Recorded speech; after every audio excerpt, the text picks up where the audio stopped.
moving on. So as I said earlier, the changing role of HR, I just wanted to put what I actually read it, so that you know what I'm speaking makes sense. The global human resource management sector is projected to reach $30 billion by 2025. So which means there is definitely a scope, there is definitely an opportunity for all the HRs. So over the next 2 years, most of the HR executives are planning their investments in areas of predictive analysis, automation, artificial intelligence. So how can you align with artificial intelligence technologies? How can you align with predictive analytics? How can you create an important space, understanding the technology and putting it across to the organization? So this is how the changing role of HR. But only thing that we see is people are not ready to accept this fact that HR also need to change. They also need to upgrade, use technologies. People are not prepared. 50% of HR leaders feel unprepared to use technology. It's just the fear, it's just the fear of change. It's just the fear of, if you ask me initially, do I need to learn myself about artificial intelligence? I would definitely think for a minute. But if I need to keep up myself in the organization, if I have to survive in the organization, I would definitely need to learn myself. So there lies the 50% of HR leaders feel, that they are they are not prepared basically to get themselves exposed to technology. So one of the biggest challenges that limit organizations is the pace of change. The changes are happening very quickly and organizations are not able to adapt those changes immediately. So you are the students, I would always tell the students, so you're in the right phase, people are doing their first year and second year. Understand what kind of technology, so you think that start leading, don't just restrict your readings only to the HR related books, management related books. Keep an eye on what's happening at the technology. What do you think? You can be a person who comes with a lot of ideas, and your idea will definitely add value to the organization that you're going to be. So if you feel that you can work on something, like for example, the predictive analysis, go research yourself after this session what predictive analysis is all about. So where you can say that these are the 100 employees you're going to leave the organization in a month's time. So if you can come out with a data like this, I'm sure the CEO is going to appreciate your idea. CEO is going to put out your idea as the best idea in the organization. And there you make a mark in the organization, right? So that is where I want all you students to, focus your thinking into the digital side of it, into the technology side of it. If you're going to come into the HR, even it's not only HR, into marketing, into finance, you speak of any electives that you're going to take, you need to have that digital savvy in you, right? So moving on, am I a little fast? You want to stop me anywhere? You can always do that, right? So I quickly wanted to take you through a story. If you can go to that link, Ranjit sir. Yeah, I want you to listen to this, please.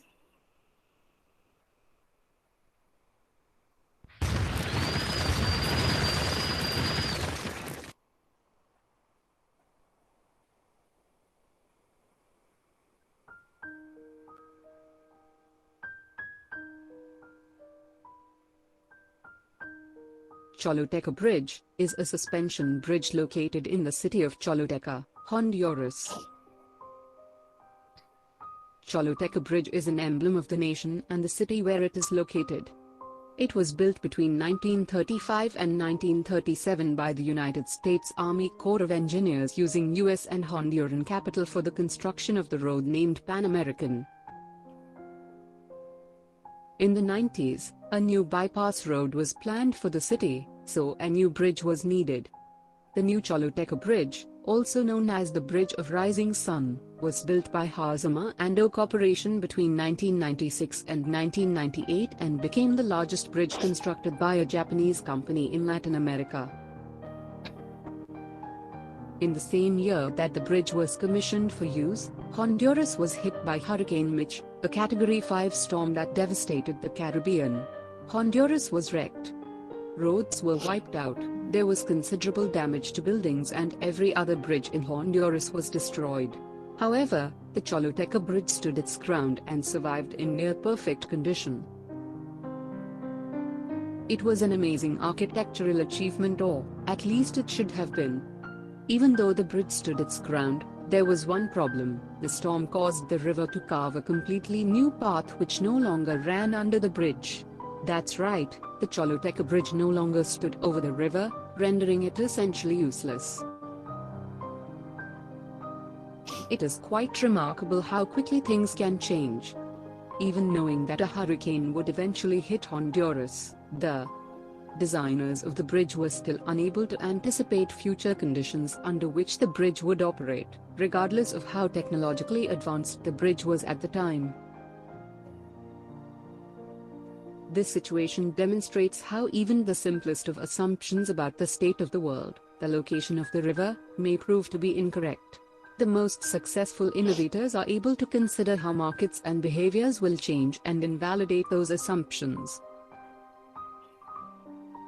Choluteca Bridge is now a great landmark, but it is also an important lesson. A lesson is what happens when you can't adapt.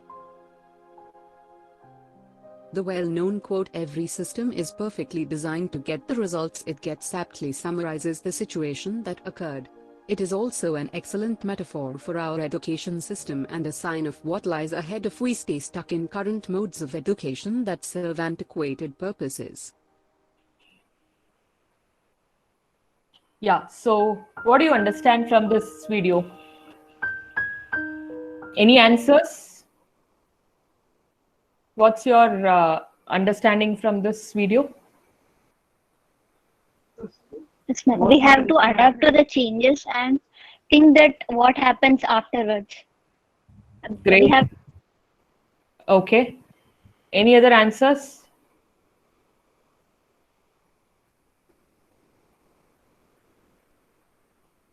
Any other answers? We need to predict and work according to it, ma'am. Okay. Okay. So if you look at it, they wanted to build a bridge because, to cross the sea, basically to cross the river. So they built the bridge in such a way, but they were not able to, after a worst hurricane came in, the river took a different shape. So, crossing the sea was not a problem, but the bridge remained idle. If you look at the bridge, this was how it is before. But after the hurricane, what happened? The river took a different shape and the river started flowing into a different sea. The bridge became useless, right? So this is how the situation has been. The current situation has been. So if you're not able to adapt to the changes, we would stand like this bridge, as the Choluteca Bridge, as an idle, we stand like an idle bridge where there is no use of us. People would just cross over us because the technology changes. So you need to understand the changes that are happening in the environment and you need to quickly adapt to yourself. So that is where I thought this Choluteca, because this has been going rounds in WhatsApp. So I thought this is something the latest. I thought I should bring it to you. Moving on to the next slide. Yeah, so this is what I was trying to explain, that if you don't adapt to the changes that are happening, then we will stand like a Choluteca Bridge. Yeah, next slide, please. Okay, so I also wanted to quickly touch upon from the business angle. So what is going to be the future work? How is the future work going to be? Okay, this is a quick thing. I'm not going to take much time to it. So I told you how an HR organization is, what is the expectation from a HR, what are the skills required to be an HR. But you should also know, after this pandemic situation, how is the business is going to be. So earlier, the business model is in such a way that people take employees, full-time employees, they kind of do a recruitment in terms of having an associate in an organization.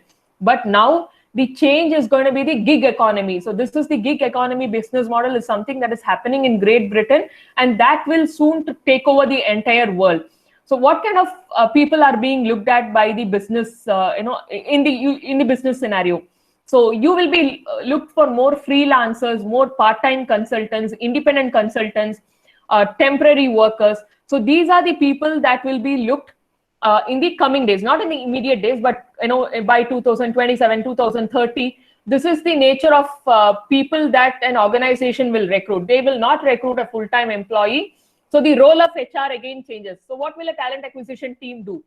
Will they sit and say, no, I will only recruit full-time employees? Then they will have to be like a Choluteca Bridge. They will have to stand apart. So the organization need to change themselves, understanding what the business model is going to be down the line, 10 years down the line, what is the model is going to be, and they need to adapt themselves. So do you think that, taking a part-time consultants or a freelancers or a part-time workers, do you think that your work is at stake? Do you think as a positive sign or a negative sign? Any answers from you? People of late are taking full-time workers, any organization, but 10 years down the line, they would start looking at a part-time worker. or a part-time independent professional. So what is your opinion about it? Because you are the ones who are going to face the next 10 years, you would be part of all this business model. So what is your opinion about it? I would really like to know about it from you. I think it's positive, ma'am. Why do you say it's positive? Employees can work in various industries at a time, ma'am. Even Excellent. Yeah. Anyone else? Ma'am, it's a positive side, ma'am, because employees can get knowledge from various sectors and can adapt, and they will have some confidence that we can do multiple works, and they can easily adapt wherever they go, ma'am. Great. Okay. So see, if you look at it, if the current set of people, if they ask, they say it's a negative thing because they feel they get a standard set of income month on month. But in this model, are they going to get a standard set?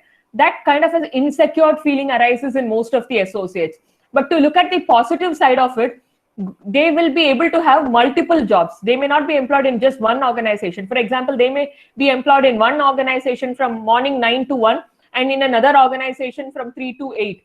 Okay, so there will be laws and rules that would be changing in the coming years down the line, that an employee can work in multiple organizations for multiple hours depending upon the needs and wants of the organizations and needs and wants of the employees. So if you look at few advantages are flexible environment, you don't have to work only for one company, you have multiple opportunities. Important legalities is the rules and regulations that are governing it, so that will help you to work the way you want. Driven telecommuting, and it's going to be most of the time it's going to be work from home, so you don't have to go to one office to another office to work, because the next few years down the line most of us will be working from home, so our home is going to be our office. So even if you look at it, our environment or setup, we did it in the last few months, is to make our home as an office, right?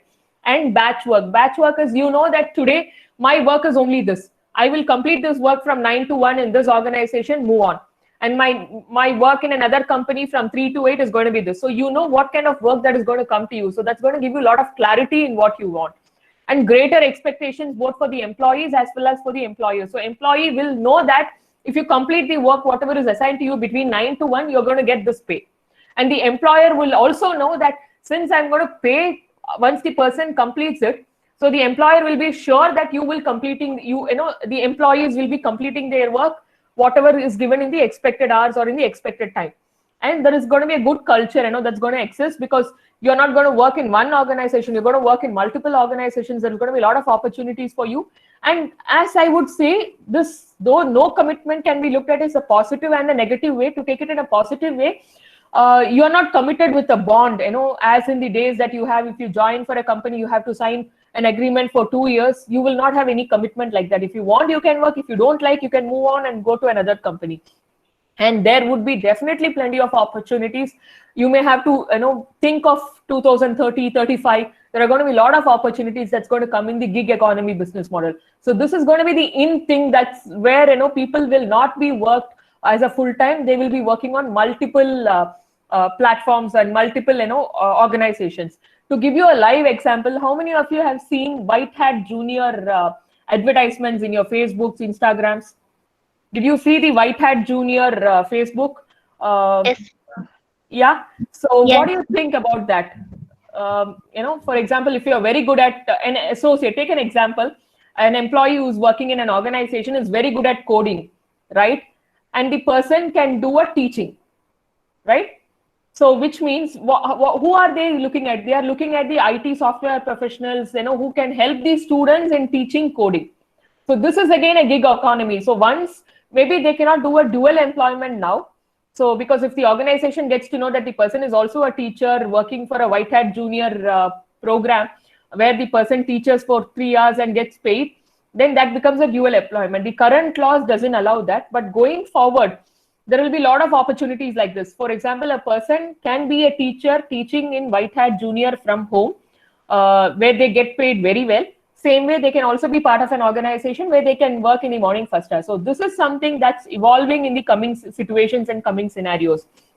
So this is how the organization is going to be, and this is how the work model is going to be, right? So This is what I wanted to touch upon, the future of work and future of workspace and all that. So maybe I have to give you a quick brief of how TCS, because this is going to be a case study, I'm sure, with TCS being a largest organization.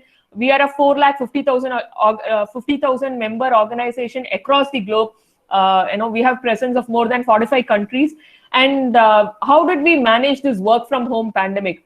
So most of them were working out of, only 30% of the associates had laptop. So for 30% of the associates, working from home was never an issue. But for the remaining 70% of the people, if organization has to move to a work from home totally, where the organization need to give desktops or laptops to enable them to work from home, this was a challenging situation. Believe me, the involvement of HR, the involvement of the admin team, the involvement of the security team, the infrastructure team, the entire team, after this work from home was announced, the entire team was working 24 hours, ensuring that they want to enable the associates with all necessary infrastructures, all necessary things to make them work from home. So it was not an easy task. We took close to 10 to 15 days to ensure that the entire 100% of the organization is currently work from home. So which is really going to be a big case study, because TCS, being a largest organization, has made it possible. We never thought it was possible that to make these associates. What happened when the government announced that there is a total lockdown? We decided that we will give away the desktops which are there in the offices to associates home, because we don't have laptops right now at hand. So what we will have to do? We had to give them the desktops which are there. So, and you have to see the change in the mind of the associates. Initially, people would have, do you think to carry a desktop home, do you think, is it easy? But when they know that there is a crisis, that there is a scenario that people would need to work from home, you won't believe people carried their desktop, huge desktops or whatever it is, in their own cars, in the vehicles, cabs and everything, which was facilitated by TCS. But people were willing to adjust to that change of mindset. They carried the desktops home. They made it happen. So this is a quick change in the mindset that happens usually when there is a pandemic or when there is a situation. And that's how TCS as an organization was able to make 100% of the associates work from home. So I'm sure this, I would always tell people that this will definitely come into a case study, detailed case study for the management students, because there were a lot of other issues. We have to look at the security issues. There would be a lot of people who do not have more than one room in their home. So how did they manage? So there are a lot of interesting things that are happening at the organization. And we made it possible. The customers are also happy that we as an organization was make it 100% deliverable to the customers, right? So moving on. Okay, one thing, I'm done with my HR part, but I always feel, I always like giving few insights to these students, more about making them feel motivated, because you are the next generation, you are the future generation. So you should have that kind of a motivated feeling for yourself. How many of you have heard the word Ikigai? Ikigai, have you heard of Ikigai? Okay, Ikigai mean a reason for being. It's a Japanese concept. There is a purpose for life. We are born in this world. There is a purpose for life. We have to make it happen. So this concept of Ikigai, whenever I read this concept of Ikigai, it makes me feel more motivated and excited, because you're born in this world for a purpose, a reason for being. So if you look at the framework of Ikigai, you all need to read this in a detailed way to keep yourself energized, motivated, to know what you want to do in life. Okay. So there are 4 P's that are there in the concept of Ikigai. This has got nothing to do with HR or with TCS. This is a concept where I wanted to tell you students to go understand this concept and keep your life energetic and excited, right? So there are 4 purposes, that 4 P's that you need to look at it as you're all going to step into the career world. So what are you good at? Understand, do an analysis, self-analysis of yourself. What are you good at? What can you get paid for? In the sense, I'm good at certain things. I'm good at HR. I'm good at finance. So this is where I would need to take in my career. What does the world need? That is where you have to have a thinking of you have to be in line with what the world need. You can't do something which the world doesn't need. And what do you love? This is the most important aspect of what you love. If you don't have that love or interest in what you do, you can never be successful. There has to be a passion that always keeps you going. And that is called as Ikigai. So that is where, if you look at this Venn diagram, the Ikigai is something where you have a love in what you do, the passion, the profession, and everything, the mission, passion, profession, and vocation. All this puts together is called as the Ikigai. So take a time for yourself, understand what your ikigai is all about, because this is more than the subject knowledge, more than everything. You need to have a passion for what you do, and that will definitely keep you going, because it will reflect. So how do you do that? So first thing is understanding what you're good at, keeping in mind the values. You shouldn't move away from your values. Reflect on your peak experiences. You would have done certain things all these years in life where you would have been excited, you would have been very good at, people would have appreciated about it. Take those examples and experience. Consult who's very close to you. You definitely need to have a mentor for yourself, right? So have a mentor for yourself. Ask them what you can do, how you can make, what is the best thing that they can identify in you. And you need to understand how the world is, in order to make the best use. So for example, if it's a female associate, you know that you will get married. So you have to think of all these lines. So keeping perspective of keeping a view of all other things, and be practical. More important is you have to be practical. You cannot just, you can build a castle in your dream, but you have to ensure that you also build a castle in the ground.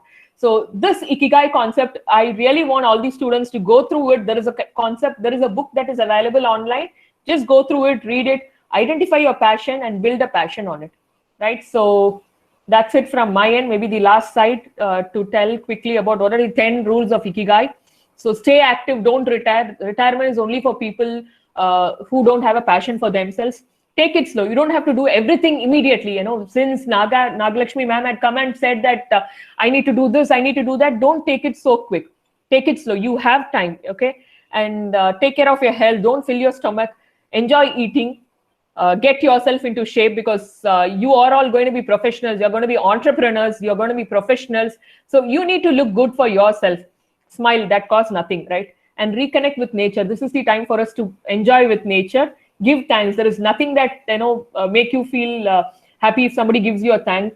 If somebody thanks you, live in the moment. Don't live in the past. Live in the moment and follow your ikigai, which means follow your passion. So with this, I would like to sign off this session, and any questions, I'm happy to take it up. So thank you for patient hearing. Over to you, all of you.